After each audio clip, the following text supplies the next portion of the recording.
Good morning, children. Today in Social Science in History in class 9, we will continue the chapter Nazism and the Rise of Hitler. Now, why the rise of Hitler took place is the fact that Germany had an economic crisis, political crisis. Nobody was able to take care of the people. So the failure of the Weimar Republic, Nazi propaganda, which brought hope for a better future for the people. So naturally they looked up to Hitler, and there were various promises that Hitler made to the people, which convinced the people that if somebody could save them in this situation, it was Hitler. So we see that various promises that were made by Hitler. He was a powerful speaker. He was a good orator. That means his passion and oration inspired the Germans, and they felt that yes, things would become better for all of them. Then he also promised the people that they will build a strong nation. And the injustice of the Treaty of Versailles, that means the Treaty of Versailles, which was considered very humiliating. So he promised the people that they will take revenge for that humiliation and restore the dignity of the German people. So his powerful speech, his oration, inspired the Germans and convinced them that yes, he would bring back and restore the dignity of the German people and take revenge for the humiliation that they had suffered after the First World War. Then so many people were unemployed at that time. So Hitler promised that he would create employment opportunities and a secure future for the youth. So many people were unemployed. People were desperately looking for jobs, but they were not able to get. So he promised them that he will create such opportunities by means of which they will be able to get jobs. Then he also promised to weed out foreign influences. That meant that nobody would be able to interfere in their internal matters and to resist all foreign conspiracies. Conspiracy means a secret plan by a group to do something harmful. That meant that no foreign power could plan against Germany, and Germany would look after their own problems and look after their own people.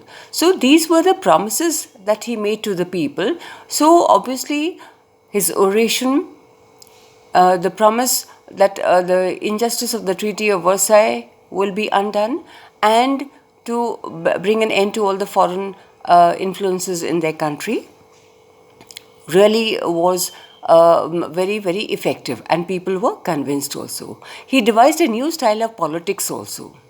Now, what were the developments that took place in Germany at this time? Hitler had come to understand that the significance of rituals and spectacle in mass mobilization, that is, that people had to be united. So he thought of this as being effective. The red banners with the swastika, that is the emblem of the Nazis, the Nazi salute and the rounds of applause after the speeches were the new developments. So rallies were held, public meetings were held by the Nazis to show to the people, to display to the people that they were able to handle their matters. So we see that massive rallies that were held, the public meetings that they carried out, and the applause that they got after the speech, all was there by the Nazis, and this was there to support, to show to the people that there was so much of support for Hitler, that everybody supported Hitler, in other words, and to instill a sense of unity among the people. That is, that they all have to be united, that they are one nation, one country, one people. So they brought about unity among the people. So that was the effect of the Nazi propaganda. So all this was done to popularize Nazism. Then another thing that we also see is that the Nazi propaganda, which they used by means of posters, films, speech and all frequently. So with that, it was effective also, and they were able to project the image of Hitler. And how did they project this image of Hitler?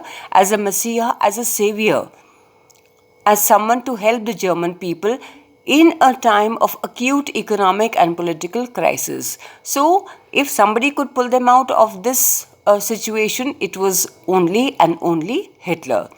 So, because the economic crisis that they faced, political crisis was there, political instability was there, so they felt that all this could only be done by Hitler. So he would be able to achieve what he had promised to the people. And people were convinced, and they felt relieved that now finally there was somebody who would take care of the country and solve all the problems that the people faced every now and then. Now we further see that the destruction of democracy. Now, how did he bring about the changes in the country? The destruction of democracy. On 30th January 1933, President Hindenburg offered chancellorship to Hitler. That is the post that is the highest position in the cabinet of ministers. Now, Hitler had acquired power, Nazism had become popular. He set out to destroy democracy because then only his plans would be effective. So, how did he destroy democracy? That he suspended the civic rights, that is, the rights, the people, till now they enjoyed the freedom of speech, press, and assembly. So, these civic rights were suspended, which had been guaranteed by the Weimar Constitution. So the Weimar Constitution, which had guaranteed the civic rights of freedom of speech, press and assembly, those were taken away. Now all this was possible when fire broke out in the German Parliament, which is the Reichstag. So in the German Parliament building in February, there was a fire and everything was destroyed naturally. So, by the fire decree of 28 February 1933, all this was made possible by Hitler. So, that is how democracy came to be destroyed in Germany. Now, the next important step, that was the elimination of communists. Now, communists were Hitler's biggest enemies. So, most of them were sent away to newly established concentration camps. That is, these camps were places where people were isolated, kept away from the others, detained. There was no process of law that was held, and the camp was surrounded by electrified barbed wire fences so that nobody could escape from there. So this was these were the concentration camps where the people were sent. Most of these communists. Then we further see that the repression of communists was severe. Only one among the 52 type of victims were persecuted by the Nazis across the country. So we see that gradually how he rose to prominence and how he acquired more and more power and ultimately became the dictator. So we see that the Enabling Act now. So, on 3rd of March 1933, the famous Enabling Act was passed. Now, this act established dictatorship in Germany, and the dictator, of course, happened to be Hitler.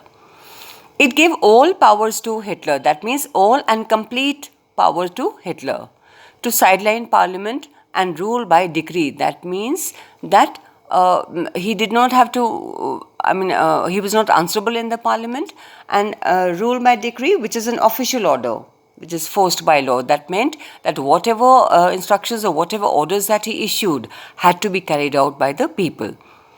All political and trade unions were banned except the Nazi party. That meant that no other party could exist, only the Nazi party would exist now, and its affiliates. And affiliates means that the official link of a group to a larger organization. The larger organization over here happened to be Nazi party. So if they were affiliated, if they supported the Nazi party, then only they would carry on to exist, otherwise not. So that is how Nazism spread in the country. The state established complete control over the economy, media, army, and judiciary.